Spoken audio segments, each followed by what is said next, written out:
नमस्कार, थर्ड आई में आपका स्वागत है। पूछता है भारत, और क्या है? Nation wants to know. मैं इतनी जोर जोर से शायद बोल नहीं पाऊंगा। आज देश के सबसे बड़े जो हमारे इस समय मतलब राष्ट्र को जिसको जरूरत है, जो सबसे ज्यादा इस समय देश की बातों को, इस देश को बचाने में लगे हुए ऐसे पत्रकार अर्नब गोस्वामी जी का आज सुबह मतलब पुलिस ने गिरफ्तार कर लिया। और इतने राष्ट्रभक्त अगर को गिरफ्तार किया गया, इतने राष्ट्रभक्त पत्रकार को, तो जरूर जो गिरफ्तार कर रहा है वो कहीं ना कहीं से राष्ट्रद्रोह की बात कर रहा है। इस तरह की बातें अब रिपब्लिक टीवी सुबह से चला रहा है। आइए समझते हैं पहले ये केस क्या है। केस ये है कि अर्नब गोस्वामी जी के ऊपर बहुत से और केस चल रहे हैं। उन्होंने किस तरह से हेट स्पीच की बात कही अपने कार्यक्रम में, फिर उन्होंने किस तरह से टीआरपी वाली बात कही। ये केस उससे इसका कोई लेना देना नहीं है जिस केस में वो गिरफ्तार हुए हैं। 1918 में एक कंपनी है कॉनकॉर्ड डिजाइन प्राइवेट लिमिटेड, ये इंटीरियर का काम करती थी। और इसके जो मालिक कह लीजिए, जो मुख्य आर्किटेक्ट मतलब जिनकी ये कंपनी थी, अन्वय नायक जी, उन्होंने अर्नब गोस्वामी जी और रिपब्लिक टीवी, जो एक ही बात है, उनके स्टूडियो को डिजाइन किया था और वहां इंटीरियर का काम किया था। वो करीब 5 करोड़ 40 लाख रुपए का कुल काम था। और वो पेमेंट में कुछ हील हवाला था, पेमेंट उनको मिल नहीं रही थी। और जब पेमेंट मिल नहीं रही थी तो वो उनके ऊपर मार्केट का प्रेशर था पैसे का। तो उन्होंने 2018 में, वो 53 वर्षीय थे नायक साहब, उन्होंने और उनकी माता जी ने उस मार्केट के प्रेशर को वो हैंडल नहीं कर पाए और उन्होंने आत्महत्या कर ली थी। उस आत्महत्या करने के बाद उन्होंने एक सुसाइड नोट छोड़ा था जिसमें उन्होंने इस आत्महत्या के लिए सीधे सीधे अर्नब गोस्वामी जी को जिम्मेदार ठहराया था, क्योंकि उनका कहना था कि उनका पैसा नहीं मिला और इसलिए मार्केट के प्रेशर की वजह से वो आत्महत्या कर रहे हैं। हालांकि जो 2018 की एफआईआर थी उसमें अर्नब गोस्वामी जी के अलावा फिरोज शेख और नितेश शारदा जी भी का भी नामजद हुए थे। अब इसको अगर अंग्रेजी में कहें तो अबेटमेंट, हिंदी में कहें तो उस आत्महत्या में अर्नब गोस्वामी, अबेटमेंट की जो हिंदी अर्थ है मतलब उकसाने में या उनको उस तरह का बहलाने में वो इन्वॉल्व थे, इसलिए उनका नाम भी आ रहा है। जो वही बात ये हो रही है, अगर आपको समझने की दृष्टि से बता, सुशांत सिंह राजपूत के केस में हालांकि कोई सुसाइड नोट नहीं मिला था, लेकिन रिया चक्रवर्ती को कुछ 1 महीने से ऊपर जेल में सिर्फ इसलिए रखा गया कि यह माना गया कि उन्होंने ही कुछ उकसाया था और इस तरह की परिस्थितियां वो की थी जिससे उन्होंने आत्महत्या कर ली। तो उसी तरह की कोई बात यहां पे भी हुई थी कि उन्होंने इस तरह से उकसाया था। अब ये केस 2018 में इसकी तफ्तीश हुई और इस पे कुछ बातचीत हुई। उस समय बीजेपी की सरकार थी, देवेंद्र फडणवीस साहब वहां के मुख्यमंत्री थे। इस केस में फाइनल रिपोर्ट ये लग जाती है कि भाई इसमें कुछ बहुत सब्सटेंशियल एविडेंसेस नहीं मिल पा रहे हैं, तो कंक्लूड नहीं किया जा रहा है और इसलिए इस केस को बंद कर दिया जाए। अब क्या होता है कि 2019 में, जैसा आपको सबको मालूम ही है कि किस तरह से शिवसेना की सरकार बनी एनसीपी और कांग्रेस को लेके, और उसके बाद जो आर्किटेक्ट अन्वय नायक थे, उनकी पत्नी का बार बार ये सोशल मीडिया पे वो इसको लगातार कायम रखी। जब से केस बंद हुआ था तब वो खत्म हुई थी।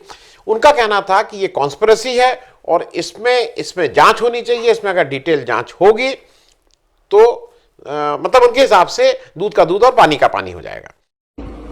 अन्वय मधुकर नाइक की पत्नी और कुमुद मधुकर नाइक की बहू, उनको श्रद्धांजलि अर्पित करती हुए आज 5 मई का दिन मेरे जीवन में बहुत महत्वपूर्ण लगता है। 2 साल पहले यही दिन मेरे सास और मेरे पति ने अलीबाग के फार्म हाउस पे आत्महत्या की। आत्महत्या के पास जो चिट्ठी लिखी हुई थी, जो सुसाइड नोट छोड़ी हुई थी, उसमें लिखा हुआ था कि मेरे मृत्यु को अर्नब गोस्वामी कारणीभूत है, और ये सच है। अर्नब गोस्वामी का जो रिपब्लिक टीवी बना हुआ है वो मेरी पति की लास्ट आखिरी निर्मित थी। वहां 100 से भी ज्यादा लोग दिन रात मेहनत कर रहे थे और रिपब्लिक टीवी वो स्टूडियो बनने के बाद लगातार 1 बरस तक मेरे पति, मैं खुद भी और मेरी कॉनकॉर्ड डिजाइन्स की टीम उनसे पैसे के लिए भीख मांगते रहे। वक्त पे पैसा न देने की वजह से मेरे पति और मेरे सास को जान गंवानी पड़ी। मैं आज सुरेश वराड़े जी और अनिल पारसकर जी ने, जिन्होंने लाख मिनती करने के बाद जो मेरी एफआईआर लॉन्च करवाई, उसका क्या हुआ 2 साल बाद, मैं पूछना चाहती हूँ। मुझे इसका जवाब चाहिए। मैं जो भारतवासियों को और सारे दुनिया भर के लोगों को एक इंसानियत के नाते रिक्वेस्ट करना चाहती हूँ, विनंती करना चाहती हूँ कि मेरे और मेरे बेटी के साथ खड़े रहे, हमें न्याय मिलने में मदद करिए। और अगर मुझे और मेरे बेटी को आज कुछ हो जाता है तो उसके लिए सिर्फ हरनव गोस्वामी जी ही रिस्पॉन्सिबल रहेंगे, जिम्मेदार रहेंगे। मैं हरनव जी से पूछना चाहती हूँ और सारे लोगों से पूछना चाहती हूँ, हर सुरेश वराड़े जी, अनिल पारसकर जी से भी पूछना चाहती हूँ कि यही घटना अगर आपके घर में घटी होती तो ये एफआईआर ऐसे ही कचरे के डिब्बे में जाती थी क्या?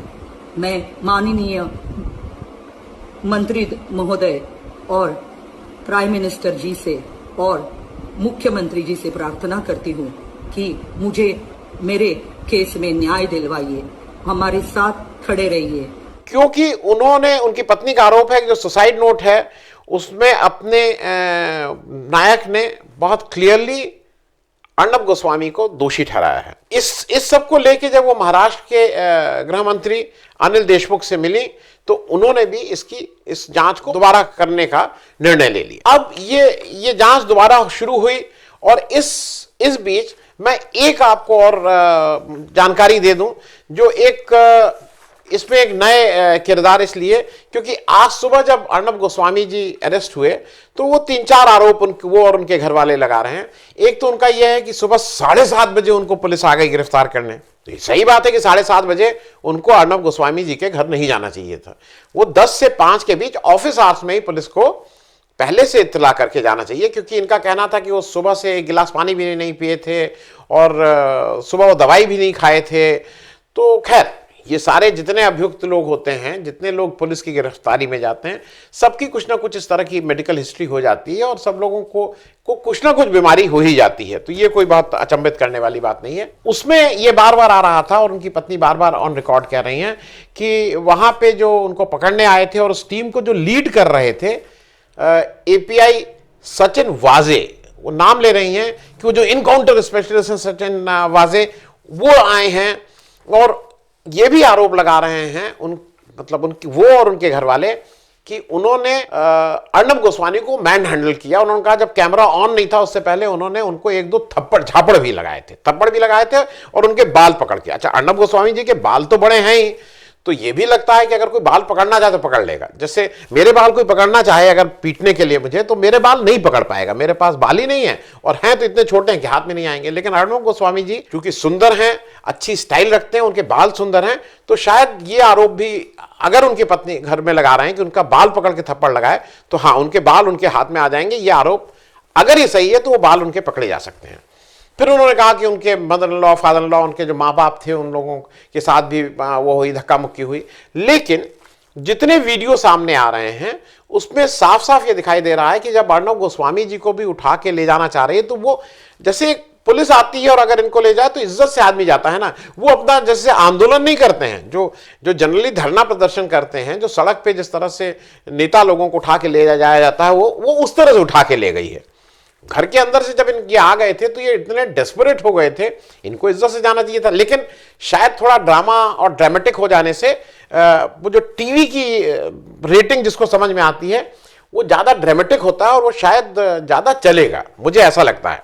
तो वो ठीक बिल्कुल उन्होंने किया कि थोड़ा हाथ पैर चलाए तो उससे थोड़ा टीआरपी पे जरूर फर्क पड़ेगा। अब जरा इनकी बात कर लें जिसका नाम बार बार सचिन वाजे जी का लिया जा रहा है। सचिन वाजे जी, वो जो कहा जाता है ना कि अब तक 56 और इस तरह की बहुत सी पिक्चरें बनी थी, वो 2 लोगों के नाम थे, प्रदीप शर्मा, दया नायक, और उस टीम के जो तीसरे सदस्य थे जो इनकाउंटर स्पेशलिस्ट माने जाते थे वो सचिन वाजे थे। इनके नाम के पीछे कहा जाता है कि इन्होंने करीब 63 इनकाउंटर किए हैं और जिस इनकाउंटर की वजह से इनको मतलब इनकी नौकरी चली गई थी या नौकरी से सस्पेंड हुए थे, वो था कि 2 दिसंबर 2002 को ख्वाजा यूनुस नाम के एक व्यक्ति और उसके 3 साथियों के साथ या 3 या 6 साथियों के साथ उसको गिरफ्तार किया था। फिर वो कैसे उसका इन्वेस्टिगेशन चला, 6 और 7 जनवरी 2003 को आखिरी बार देखे गए और उसके बाद ये आया कि वो पुलिस कस्टडी में उन लोगों की मृत्यु हो गई और ये माना गया कि ख्वाजा यूनुस का इनकाउंटर हुआ था। अब जो सचिन वाजे जी थे और जो 3 पुलिसकर्मी थे, इन चारों लोगों को 2004 में सस्पेंड कर दिया गया। मुकदमा चल रहा है और 2018 से अब मतलब 2018 तक तो चला, लेकिन अब कोई सुनवाई उसमें इस समय नहीं हुई है पिछले 2 साल से। 1 साल तो कोरोना ही की वजह से लगता है। इस बीच क्या हुआ कि जब 2004 में इनको सस्पेंड कर दिया गया तो सचिन वाजे को 2007 में इन्होंने इस्तीफा दे दिया था। हालांकि वो इस्तीफा मंजूर नहीं हुआ और 2009 में जब ये सस्पेंडेड ही चल रहे थे उसी बीच इनको एक प्रमोशन भी मुंबई पुलिस ने दे दिया था। अच्छा, इस बीच क्या हुआ कि सचिन वाजे जी ने शिवसेना की सदस्यता ले ली। अभी जब कोरोना वाली बात आई है तो इस समय वो चारों जो पुलिसकर्मी सस्पेंड हुए थे उनको 16 साल बाद इस मई में 2020 की मई में वापस पुलिस में लिया गया है। 16 साल बाद रीइंस्टेट किया गया और ये कह के कि इस समय पुलिसकर्मियों की कमी है और कोविड का काल है, इनको ले लिया गया है। लेकिन अब चूंकि शिवसेना का राज है और शिवसेना अपने जो पुराने जिनके ऊपर वो भरोसा कर सकते हैं उस तरह के लोगों को वापस ले आए हैं। अब सचिन वाजे जी को बार बार ये कहा जा रहा है कि भाई सचिन वाजे जी आए हैं जो एनकाउंटर स्पेशलिस्ट हैं और उनको ही क्यों भेजा गया, तो शायद इसलिए भेजा गया कि इनको डर लगे, क्योंकि अभी तक तो हम लोगों का यही कहा जाता है एनकाउंटर किया, बहुत बढ़िया काम किया। तो भाई इनकाउंटर तो किसी का हो सकता है, उत्तर प्रदेश में तो किसी का हो सकता है, यहां तो घोषित नीति है कि ठोक दो। तो सचिन वाजे जी, मैंने इसलिए रेफरेंस से बता दिया कि सचिन वाजे जी का नाम जो इतना आ रहा है वो क्यों आ रहा है। अब जरा एक जो बेसिक चीज है वो जरा मैं आपसे वो कर लूं।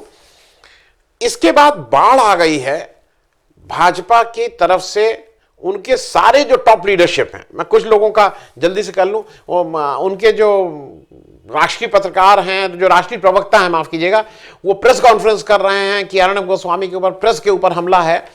और कुछ प्रमुख लोगों का मैं 4-5 लोगों का आपको जल्दी से बता दूं, और सब लोग बोले हैं, कई चीफ मिनिस्टर बोल रहे हैं, लेकिन सबसे ज्यादा इंपॉर्टेंट है कि अमित शाह साहब जो होम मिनिस्टर हैं, उन्होंने एक तो ये कहा है कि ये कांग्रेस ये सब कर रही है और कांग्रेस ने डेमोक्रेसी को फिर से शेम किया है, मतलब नुकसान पहुंचाया है। लेकिन जो उन्होंने असली बात कही वो जरा सुनने में बहुत अच्छी है। भाई अमित शाह जी बात ये कहना है, ब्लेटेंट मिसयूज, वो अपनी ट्वीट किए हैं कि it is a blatant misuse of state power की बात कर रहे हैं against Republic TV and Arnab Goswami. अब अमित शाह जी कह रहे हैं कि वो स्टेट पावर का ब्लेटेंट यूज कर रहे हैं। सही बात है, अमित शाह जी देखिए कितने बढ़िया से चलाते हैं, आज तक उनके ऊपर कोई कह नहीं सकता है कि उन्होंने स्टेट पावर का जरा भी इस्तेमाल कहीं किया हो, चाहे वो जस्टिस लोया की बात हो, चाहे सोहराबुद्दीन एनकाउंटर की बात हो, चाहे वो दिल्ली पुलिस की बात हो, चाहे कहीं की बात हो, आज तक अमित शाह जी ने स्टेट पावर का कहीं वो नहीं किया है। और बिल्कुल बात ठीक कह रहे हैं। और फिर वो कह रहे हैं कि अटैक, और ये अमित शाह जी कह रहे हैं, attack on free press must be and will be opposed. वो फ्री प्रेस के ऊपर जिसकी मशाल हमारे अर्णब गोस्वामी जी लेके चलते हैं उसको जरूर अपोज किया जाएगा अगर इस तरह का अटैक होगा। प्रकाश जावड़ेकर जी ने भी इसमें ट्वीट किया है उनके पक्ष में। और तो और डॉक्टर एस जयशंकर, जिनको मैं ये मानता था कि आईएफएस हैं, एक गंभीर हैं, क्योंकि वो कुछ भी बोलने से पहले 10 बार तौलेंगे उस बात को, वो भी आ गए हैं। क्योंकि शायद जब इस समय राष्ट्रभक्ति की बात हो रही है और कहीं वो नंबर दिए जा रहे हैं तो उसको भी नंबर चाहिए। और उन्होंने कहा है कि those who really believe this freedom must speak up, मतलब उनका कहना है कि प्रेस की फ्रीडम है, उनको जरूर बोलना चाहिए। और जो सबसे बेहतरीन कहा है वो तो मतलब स्मृति ईरानी जी ने कहा है, हमारी पुरानी एचआर मिनिस्टर। एचआर मतलब जो देश के भविष्य को कैसे बनाएंगे, आगे एजुकेशन कैसे चलेगी, उसमें भी नहीं है। उन्होंने कहा है, those in the free press who don't stand up today in support of Arnab, you are now tactically in support of fascism। वो फासिस्ट बात कर रहे हैं, मतलब उन्होंने कहा कि जो अर्नब के साथ नहीं खड़ा है वो फासिस्ट ताकतों के साथ खड़ा हो रहा है। हम मतलब स्मृति ईरानी जी फासिस्ट ताकतों की बात कर रही हैं, बहुत बढ़िया। सुशील मोदी जी उन्होंने किया है, डॉक्टर जितेंद्र सिंह ने किया, अब तमाम बीजेपी के उन्होंने किया है कि भाई ये बिल्कुल प्रेस के ऊपर हमला है। अब जरा मैं आपको मेरा जो समझना है वो बता। 2 चीजें होती हैं, एक कोई भी व्यक्ति अगर प्रेस में है या मीडिया में है तो क्या उसको ये अधिकार है कि वो कुछ भी कर दे, क्योंकि वो प्रेस में रहते हुए प्रेस से रिलेटेड अगर वो कोई काम कर रहा है तो उसको शायद वो प्रोटेक्शन और प्रेस के ऊपर हो। मैं आपको समझाने की दृष्टि से दो तरह के केस बता दूंगा, क्योंकि ये केस टीआरपी या उन्होंने जो प्रेस में बताया और उन्होंने बताया ना कि सब किस तरह से महाराष्ट्र सरकार वो थी और किस तरह से वो देश को तोड़ने का षड्यंत्र कर रही थी, इस पे बात नहीं हुई है। बात हो रही है अर्णब गोस्वामी जी ने जो अपना एक कारोबार के चक्कर में जो किसी का पैसा नहीं दिया, इन्वेस्टिगेशन उसका हो रहा है। तो मुझे नहीं समझ में आ रहा है कि इसमें उन्होंने कौन सा जर्नलिस्ट उनका बीच में आ जा रहा है, क्योंकि जर्नलिस्ट से कोई लेना देना नहीं है। मैं दो केसेस आपको याद जल्दी से दिला दूं कि जहां बड़े जर्नलिस्ट थे लेकिन उनका जब जर्नलिज्म से लेना देना नहीं था तो उनका क्या हुआ था। एक आपको इंडिया मोस्ट वांटेड एक सीरियल चलता था टीवी पे जिसको शोएब इलियासी चलाते थे, अगर आपको याद हो, 20 साल पहले, 15-20 साल पहले। और वो जो इंडिया मोस्ट वांटेड था वो एक समाज में एक बड़ा काम कर रहा था, क्योंकि उसको लेके कुछ लोग जो बड़े इस तरह के अपराधी थे वो पकड़ में भी आए थे, और वो एक समाज में जो इस तरह के अपराधी थे उनको लाता था और उनकी फोटो करता था और लोगों को बताता था, उनको बेनकाब करता था। लेकिन शोएब इलियासी की पत्नी ने 2000 में मतलब मृत्यु हो गई। उसके बाद उनका कुछ झगड़ा अपने इन लॉज से अपनी बच्ची की कस्टडी को ले दे के चला, और 14 साल बाद 2000 में उनकी 14 साल बाद शोएब इलियासी के ऊपर चार्जेस लगे कि उस पत्नी की हत्या में इनका हाथ था, और 2017 में लोअर कोर्ट ने इनको कन्विक्टेड कर दिया और लाइफ इंप्रिजनमेंट, और लोअर कोर्ट ने इनको उम्र कैद की सजा सुना दी। लेकिन ये हाई कोर्ट में गए और हाई कोर्ट ने इनको 2018 में इस केस से बरी कर दिया, ये कहते हुए कि no evidence to sustain conviction, कि इनके वो जो सजा दी गई है वो नहीं हो सकती, इसलिए इनको छोड़ दिया 2018 में। लेकिन वो शोएब इलियासी का एक तरह से वो कैरियर खत्म हो गया। एक बड़ा जो कार्यक्रम चल रहा था जो समाज के लिए जरूरी था, इंडिया मोस्ट वांटेड, वो खत्म हो गया। दूसरा मैं आपको याद दिला दूं, तरुण तेजपाल। तरुण तेजपाल का नाम मैं इसलिए बता रहा हूं क्योंकि तहलका नाम की एक जो चीज थी जो शुरू ऑनलाइन पोर्टल से हुई थी और फिर बाद में वो प्रिंट में भी आ गए थे, उसने इस देश में एक नई तरह की पत्रकारिता की बात की थी, और लोग और समाज में ये जो कई तरह के अपराध और जो भ्रष्टाचार था उसको साफ करने के बड़े काम किए थे। सिर्फ याद के लिए बता दूं कि तरुण तेजपाल का अगर वो क्रिकेट मैच फिक्सिंग वाला जो था इंडिया साउथ अफ्रीका वाला, वो उन्होंने किया था। ऑपरेशन वेस्ट एंड, ये जो दलाली थी सेना के कामों में जिसमें अभी सजा भी हो गई है जया जेटली और इन सब लोगों को, वो उनका वो था। गुजरात किलिंग पे उन्होंने बहुत सा किया था, इशरत जहां, तुलसी प्रजापति, ये सब उनका केस था।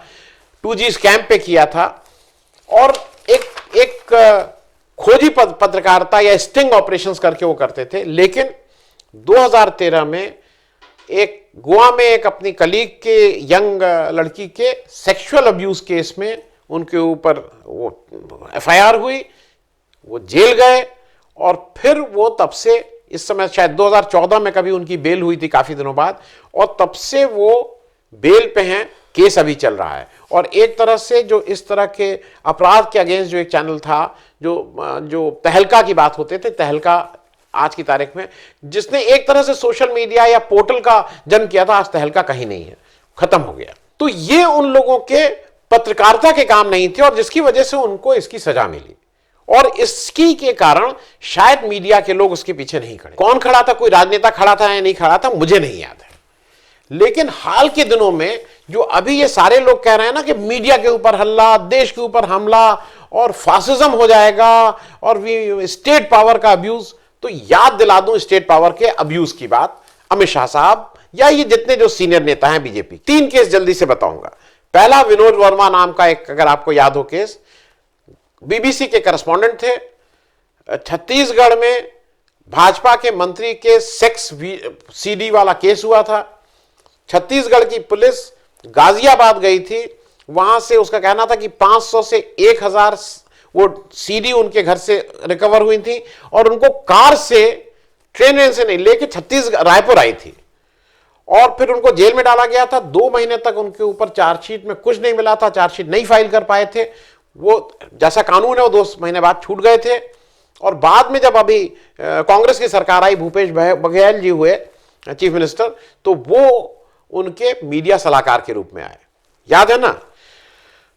दूसरा केस एक आपको इसलिए बता दूं, एक प्रशांत कनौजिया नाम के एक यंग पत्रकार हैं, दिल्ली में रहते हैं, पहले वायर में भी थे। उनको 2-3 बार इधर अरेस्ट किया जा चुका है 2019 से 2020 तक।